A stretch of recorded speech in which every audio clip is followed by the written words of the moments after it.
Welcome to పూరా local. అంతర్జాతీయ ప్రతికూల పరిణామాల మధ్య భారత రూపాయి చారిత్రక కనిష్ట స్థాయికి పడిపోయింది.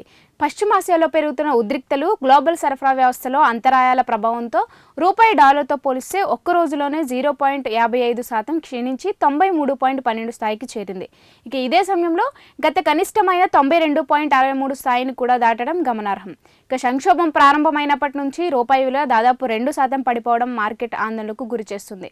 పెరుగుతున్న ముడి చమురు ధరలు, సురక్షిత పెట్టుబడుల వైపు గ్లోబల్ ఇన్వెస్టర్లు మొగ్గు రూపాయలపై ఒత్తిడిని పెంచుతున్నాయని నిపుణులు చెబుతున్నారు. అయితే రూపాయి బలహీనపడినప్పటికీ దేశీయ స్టాక్ మార్కెట్లు పుంజుకున్నాయి. సెన్సెక్స్ 900 పాయింట్లకు పైగా లాభపడగా నిఫ్టీ దాదాపు 300 పాయింట్లు పెరిగింది. ఇదిలా ఉంటే విదేశీ సంస్థాగత ఇన్వెస్టర్లు మాత్రం అమ్మకాల దిశగా కొనసాగుతూ ఒక్కరోజే వేల కోట్ల రూపాయల ఈక్విటీలను విక్రయించారు.